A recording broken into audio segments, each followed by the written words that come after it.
Lesson 12. It is so much easier to engage in astral traveling, clairvoyance, and similar metaphysical pursuits if a suitable foundation is prepared first. Metaphysical training needs practice, considerable constant practice. It is not possible to read a few printed instructions and then immediately, without practice, to go off on a far journey in the astral. You just practice constantly. No person would expect a garden to grow unless the seeds were planted in suitable ground. It would be most unusual for a beautiful rose to grow out of a granite rock. Wherefore, it appears that you cannot expect clairvoyance nor any occult art, whatever, to bloom, where the mind is closed and sealed, where the mind is a constant jangle of ill connected thoughts. We are later going to deal more extensively with quietude because the present day clutter of irrelevant thoughts and the constant blare of radio and television really is stifling metaphysical talents.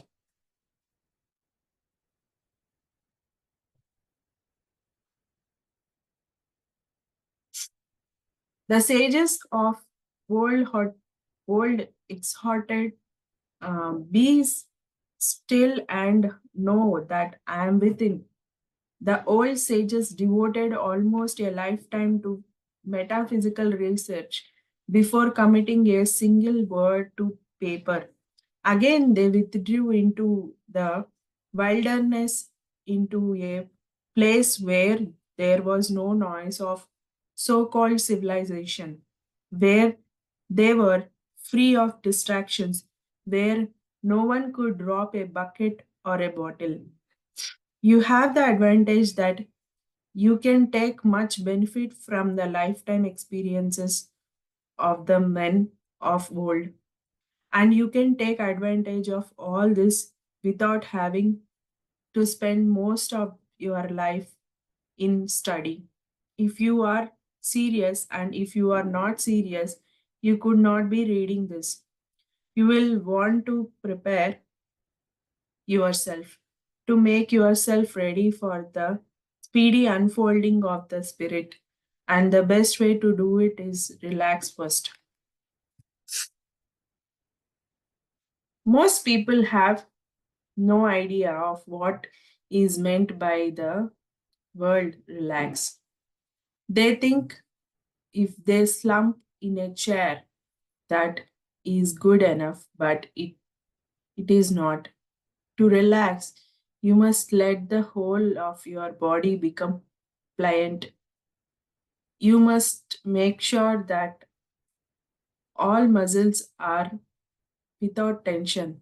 You cannot do better than to study a cat. See how the cat completely lets go. The cat will come in, turn round a few times, and then go down into a more or less shapeless heap. The cat does not bother at all about wondering if a few inches of leg is showing or if one is looking ungraceful. A cat comes in to rest, to relax, and relaxation is thus the only thought in the cat mind. A cat can flop down and be instantly asleep. Probably everyone knows that a cat can see things which humans cannot. That is because the cat's perceptions are higher up on our keyboard, and thus it can see into the astral at all times, and a journey in the astral for a cat is no more than it would be for us to cross the room. Let us then emulate a cat, because then we shall be on firm ground and we can build our structure of metaphysical knowledge on a sound and enduring basis. Do you know how to relax? Could you, without any further instructions, become pliant, able to pick up impressions? This is how we would do it. Lie down in a position which is comfortable.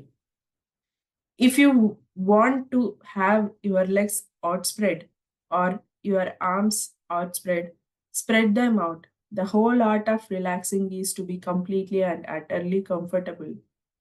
It will be much better if you relax in the privacy of your own room because many people, particularly women, do not like anyone to see them in.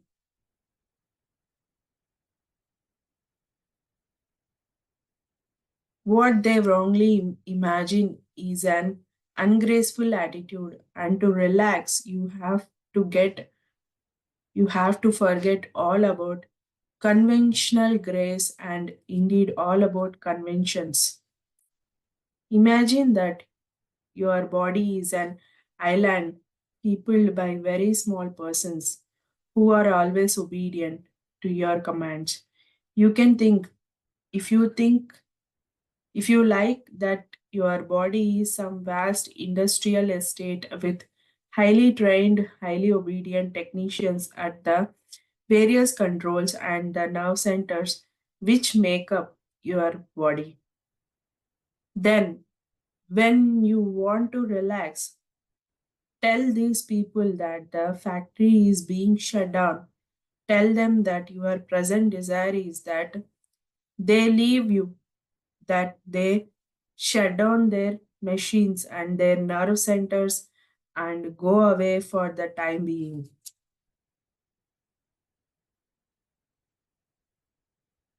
Lying comfortably, deliberately, imagine a host of these small people in your toes, in your feet, in your knees, everywhere, in fact. Picture yourself gazing down upon your body and upon all these little people who are pulling up on your muscles and causing your nerves to twitch. Gaze down upon them as if you were some great figure high in the sky. Look upon these people and then address them from your mind. Tell them to come out of your feet. Leave your legs. Command them to march away from your hands and from your arms. Tell them to congregate in the space between your umbilics and the end of your sternum. The sternum, let us remind you, in the is the end of the breastbone. If you run your fingers down the middle of your body between your ribs, you will find that there is a bar of hard material, and that is actually the sternum. Run your fingers down a little further until the material ends. So, between that spot and your umbilics is the designated spot. Command all these little people to congregate on that space.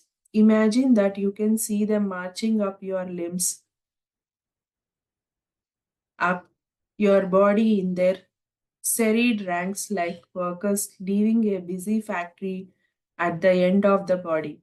In coming to the designated spot, they will have deserted your legs and your arms, and so these limbs will be without tension, without feeling. Even for these little people are the ones who make your missionary work, the ones who feed the relay stations and the nerve centers.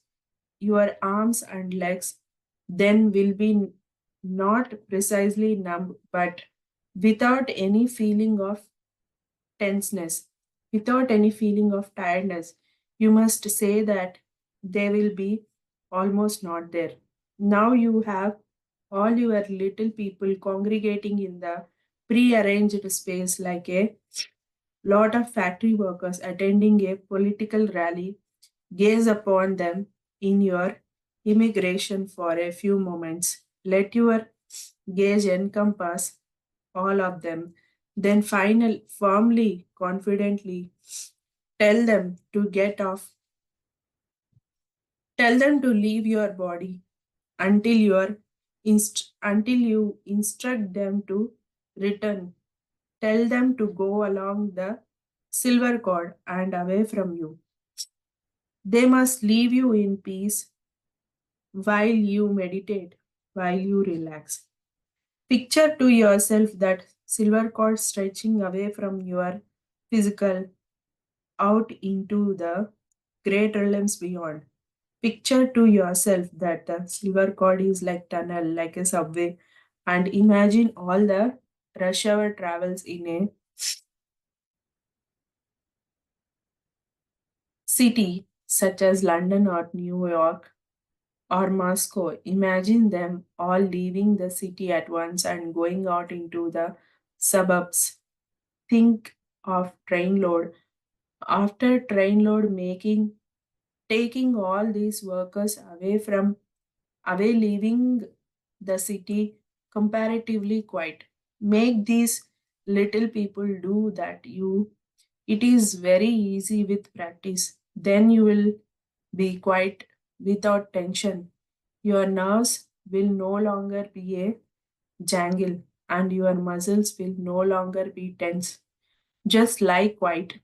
Let your mind take over. It does not matter what you think about it. It does not matter even if you do not think. Let go on for a few moments while you breathe slowly, steadily, then dismiss those thoughts in much the same way as you dismissed your factory workers. Humans are so busy with their pretty little thoughts that they have no time for the greater things of the greater life. People are so busy wondering about when the next sale is held or how many trading coupons are given free this week or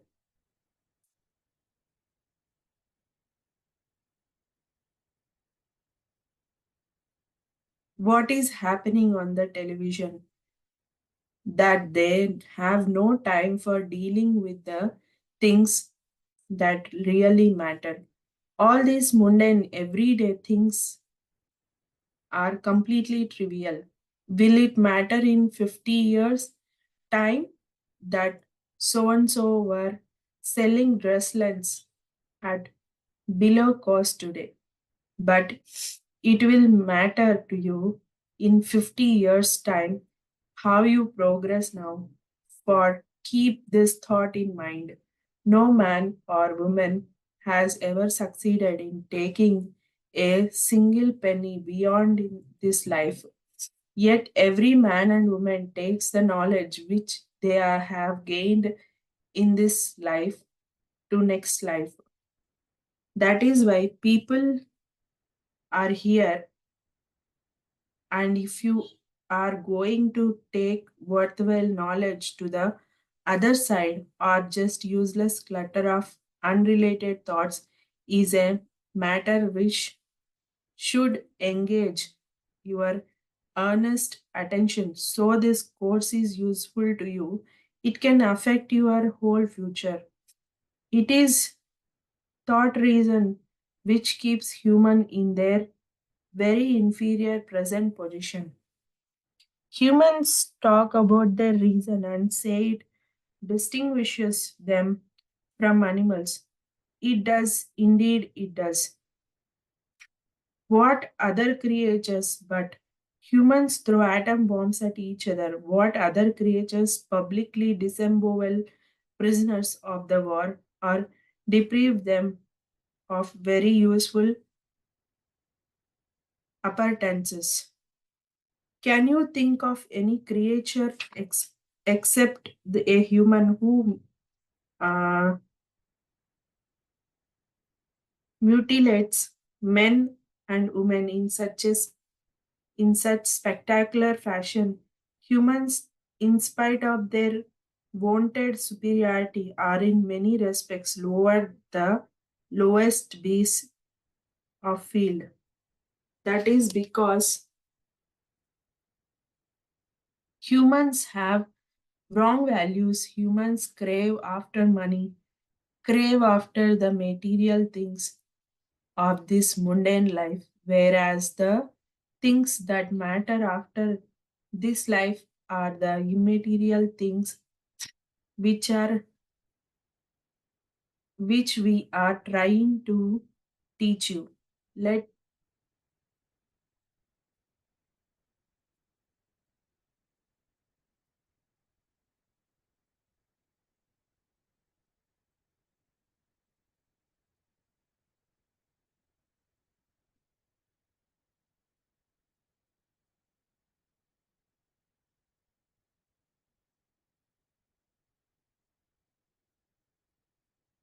Let your thoughts be switched off now that you are relaxing.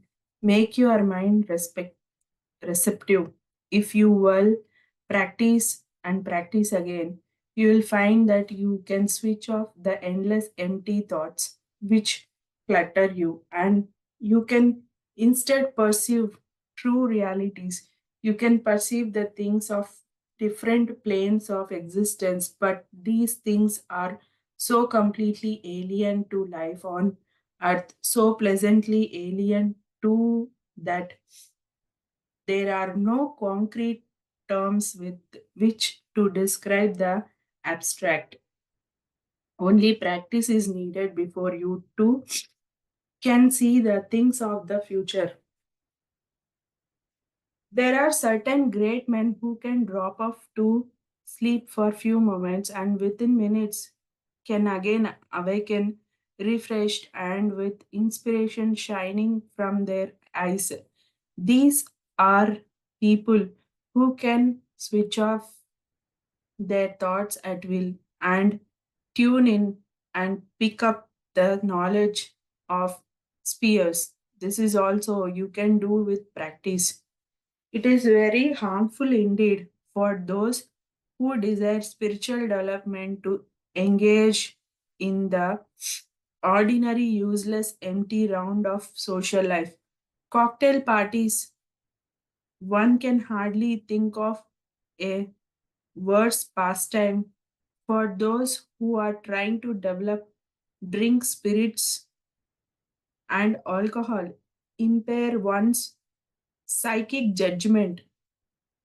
They may even drive one into the lower astral, where one can be tormented by the entities who delight in catching humans in a stage where they cannot even think clearly. They find it most amusing, but parties and the usual social round with the senseless chatter of empty minds trying to disguise the fact to progress.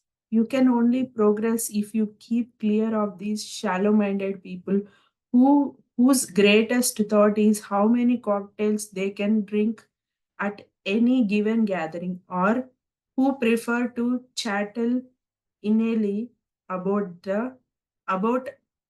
other person's trouble. We believe in communion of the souls. We believe that two people can remain together physically silent. No words need be said. Yet these people commune telepathically by rapport.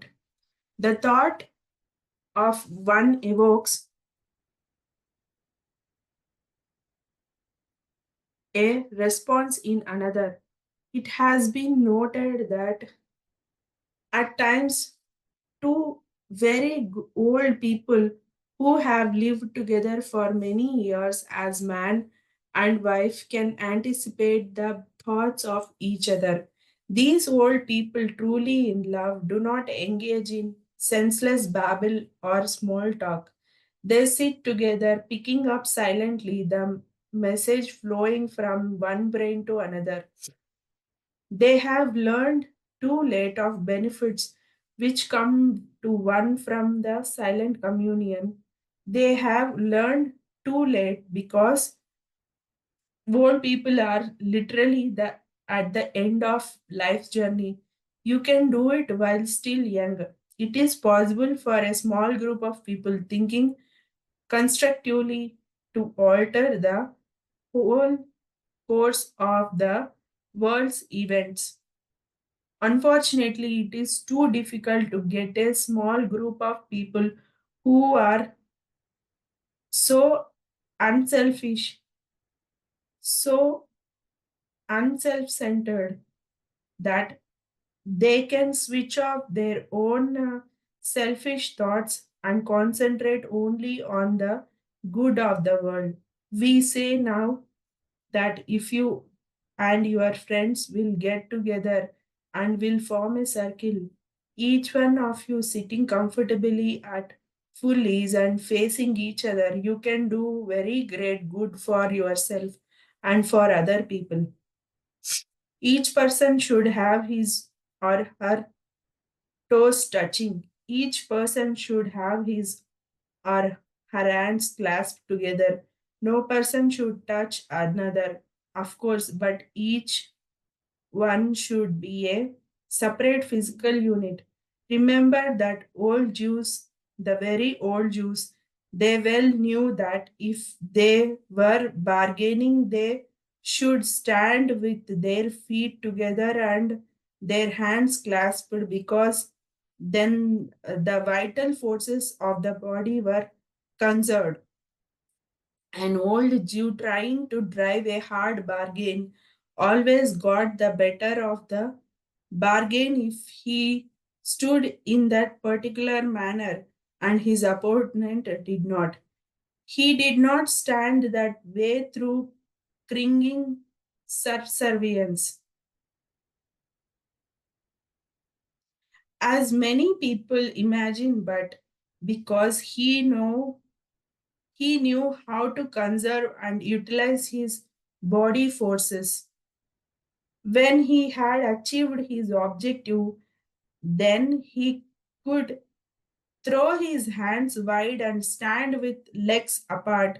No longer need he conserve his forces for the attack, for he was the victor. Having attained his end, he could stand relaxed. If each of you in your group keep your feet and hands together, and your hands together, each of you will conserve body energy. It is much the same as having a magnet and placing a keeper across the poles in order to save the magnetic force, without which the magnet would be just a lump of idle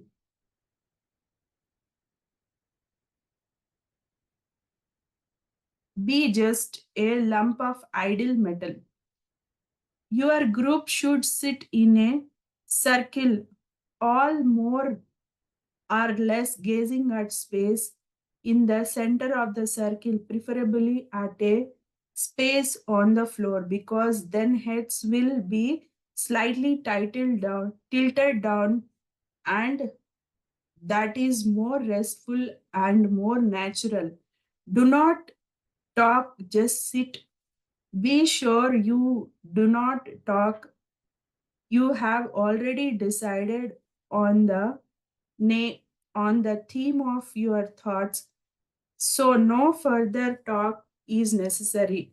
Sit like that for some minutes. Gradually, each one of you will feel a great peace stealing in upon you. Each one of you will feel as if you are being flooded with an inner light.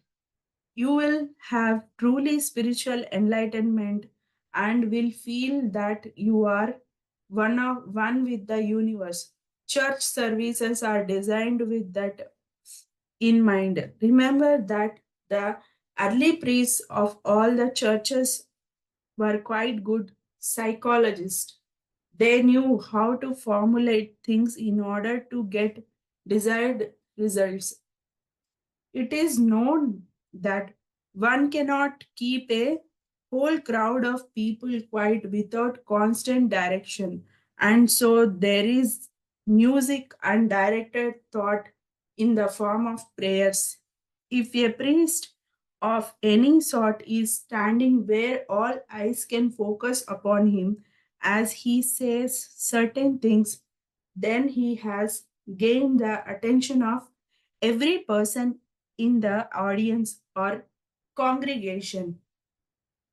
Their thoughts are all directed to a certain purpose. This is an inferior way of doing it, but a way which is necessary for mass production among a people who will not devote the time or energy necessary for greater development on other lines. You and your friends can, if you wish, get far better results by sitting in your little group and sitting in silence.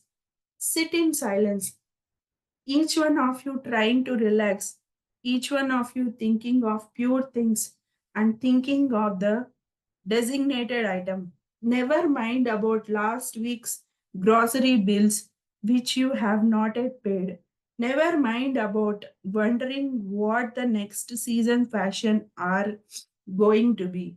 Think instead of raising your vibration so that you may perceive the goodness and the greatness which is in the mind to come. We talk too much, all of us. We let our brains clatter away like machines which have no thoughts. If we relax, if we remain alone more and if we remain more if we remain alone more and talk less when we are in the company of others, then thoughts of greater purity than we can now imagine come flooding in upon us to uplift our souls. Some of the old country people who are alone all day had a greater purity of thoughts than any person in the cities of the world. Cities of the world. Shepherds, while by no means educated people, had a degree of spiritual purity which many of the priests of high degree would envy. This is because they had time to be alone, time to ponder, and when they were tired of pondering, their minds would go blank and the greater thoughts from beyond would enter. Why not practice for half an hour every day? Practice sitting or reclining and remember you must be quite fully at ease. Let your mind become still. Remember be still and know that I am God is one saying. Another is be still and know the I within. Practice in this summer. Let yourself remain free of thought. Let yourself remain free of worries and of doubts. And you will find that within a month you are more pious, you are uplifted, you are quite a different person. We cannot end this lesson without referring once again to parties and idle talk. In some finishing schools, it is taught that one must have small talk in order to be a good host or hostess. The idea seems to be roughly that guess must never be left for one moment in silence in case their own personal thoughts are so murky that their outlook would become cluttered. We say, on the contrary, that in providing silence, we should be providing one of the most precious things upon this earth. For in the modern world, there is no longer silence. There is the constant roar of traffic, the constant shrieking of aircraft overhead, and over all the incessant blare of radio and television. This can lead to the fall of man once again. You, by providing an oasis of quiet and peace and tranquility, can do much for yourself and for your fellow man. Will you try for a day and see how quiet you can be? See how little you can talk. Say only that which is necessary and avoid all that which is irrelevant. Avoid all that which is merely senseless gossip and chatter. If you do this consciously and deliberately, you will be quite shocked at the day end at how much you normally say, which really does not matter in the least. We have been on a lot about chatter and noise, and if you will practice silence, you will find that there too we are right. Many of the religious orders have orders of silence. Many of the monks and nuns are commanded to keep silence, and the authorities do not do this as a punishment. They do it because they know that only in silence can one hear the voices of great beyond.